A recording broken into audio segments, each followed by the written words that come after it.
That's about, a pound lobster. Down here in this barrel, there are about 30 more of them. That's the product of just part of one morning's work for Charles Joyce. For more than 32 of his 72 years, Mr. Joyce has pulled lobsters from the waters off the coast of Maine.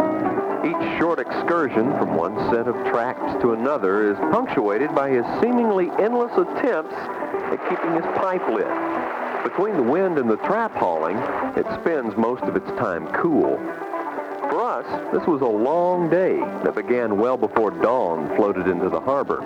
Charles saw it as just part-time work. I used to get going not too early, maybe like today, and I would haul until 5 o'clock.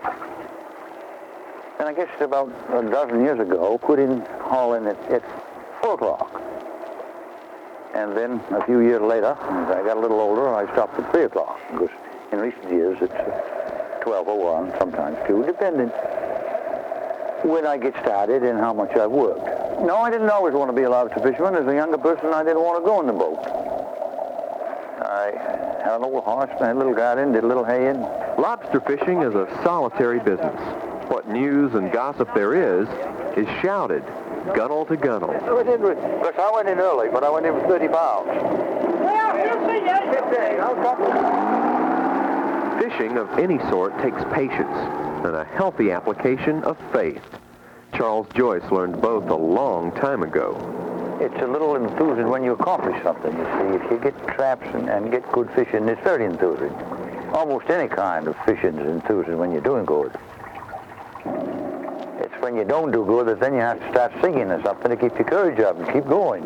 Dawn was 150 traps ago as we edged our way back into the little harbor at Stonington.